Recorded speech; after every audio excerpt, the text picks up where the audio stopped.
আমাদের গোদাগাড়ির একটা স্ট্যাটাস আছে, একটা সম্মান আছে, একটা ভাব আছে। আরে পুরো বাংলাদেশকে জানতে হবে গোদাগাড়ির সন্তানরা কোনো কাপুরুষের সন্তান নয়, সব বীর পুরুষের সন্তানগুলো আমার সামনে বসে আছে। আপনারা কি ভয় টয় পাচ্ছেন না কিরে ভাই? আপনারা অনেকে যারা আমাকে চিনেন, আমি কিন্তু রাজশাহীর ছেলে।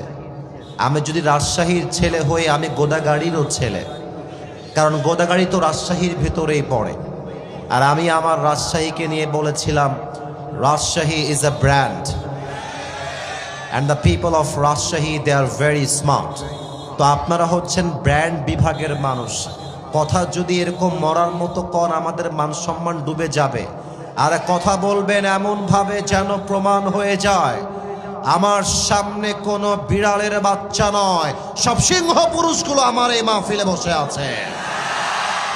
অনেক ভাইরা আছেন আহলে হাদিসের, আমার সঙ্গে মুসাফা করলেন, মুলাকাত করলেন। আব্দুর রাজ্জাক বিন ইউসুফের ওনারা ভক্তবৃন্দ আছেন, আমার সঙ্গে মুলাকাত করলেন। আমরা কোনো আউল ফাউল কথা বলতে এখানে আসি নাই। আর গোদাগাড়ির মাটি এমন একটা মাটি, এখানে আউল ফাউল কথা চলবে না যুবক ভাইরা, আমার ঠিক কিনা বলো? শয়তান আল্লাহকে চ্যালেঞ্জ দিয়ে বলছে, আল্লাহ তুমি যে জান্নাতটা বানিয়েছো এই জান্নাতের কোনো মানে নাই। আল্লাহ বলছে, কেন রে? জান্নাতের কোনো মানে নাই মানে কি? শয়তান বলছে, আমি তোমার কোনো বান্দাকে জান্নাতে আসতেই দিব না। কেন? তুই কি করবি? শয়তান বলছে, আমি তোমার বান্দাকে সামনে থেকে ধোঁকা দিব, পেছন থেকে ধোঁকা দিব, ডান দিক থেকে ধোঁকা দিব, বাম দিক থেকে ধোঁকা দিব, ও জান্নাতের আশেপাশে ফিরতেই পারবে না।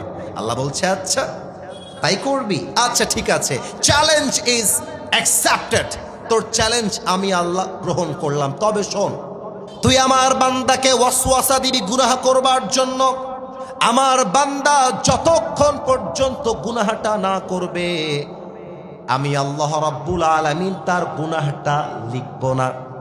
যখন করা হয়ে যাবে তখন লিখব।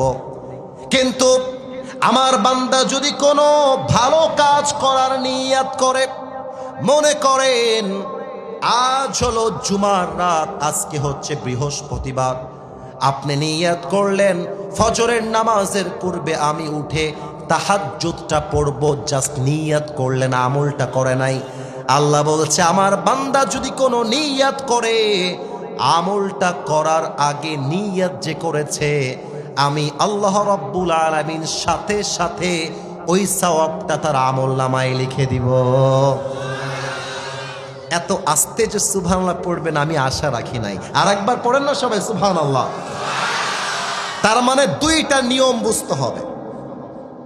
গুনাহের ক্ষেত্রে নিয়ম হচ্ছে, যতক্ষণ আপনি গুনাহটা না করবেন গুনাহটা লিখিত হবে না।